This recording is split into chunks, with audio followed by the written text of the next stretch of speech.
Today, I will be demonstrating how to perform the Upper Limb Neurodynamic Test 2B. This test is a bias to the radial nerve. It is useful in such conditions as cervical radiculopathy, radial tunnel syndrome, supinator syndrome, and de Quervain syndrome. The radial nerve arises from the posterior cord of the brachial plexus. It passes along the anterior lateral aspect of the elbow where it splits into a superficial branch and a deep branch. The superficial branch of the radial nerve is cutaneous and travels down the lateral aspect of the forearm underneath the brachioradialis. The deep branch of the radial nerve pierces through the supinator, wraps around the neck of the radius, and enters the posterior compartment of the forearm, where it continues as the posterior interosseous nerve. The deep branch of the radial nerve provides motor innervation for the supinator and the extensor muscles of the wrist and hand. The radial nerve gives sensation to the dorsal side of the hand, including the space between the thumb and the index finger. There is not a lot of evidence to support the use of this test for cervical radiculopathy with a sensitivity of 72% and a specificity of 33%. Other research has looked at the diagnostic accuracy for carpal tunnel syndrome, but is lower with the sensitivity of 64% and a specificity of 30%.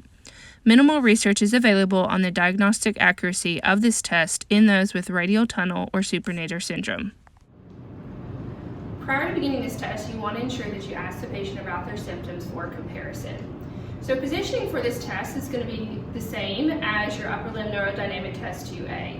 So your patient is going to lay supine on the table at a diagonal with their shoulder closest to the edge of the table. You as a practitioner are going to be standing facing your feet with your near leg staggered forward, and this will help you be able to apply that scapular depression. So to begin, your far hand is going to support the bottom of your elbow while your near hand is going to be manipulating the motion of that extremity.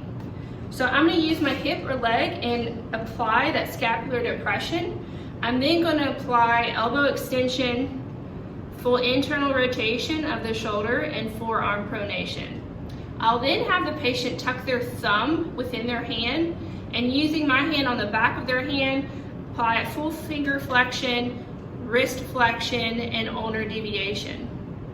If they're still not having any symptoms, I can do glenohumeral abduction to about 30 degrees. If there's still no symptoms and you need another sensitizing maneuver, you will have them laterally flex their head to the opposite side. If they are still not complaining of any additional symptoms at this point, that would be a negative test. This test can be positive in 3 different ways. First, if it reproduces the patient's initial complaints. Second, if it produces new sensory-related systems that they didn't already complain about. Or if you as a practitioner are noticing an increase in tissue resistance as compared to the other side.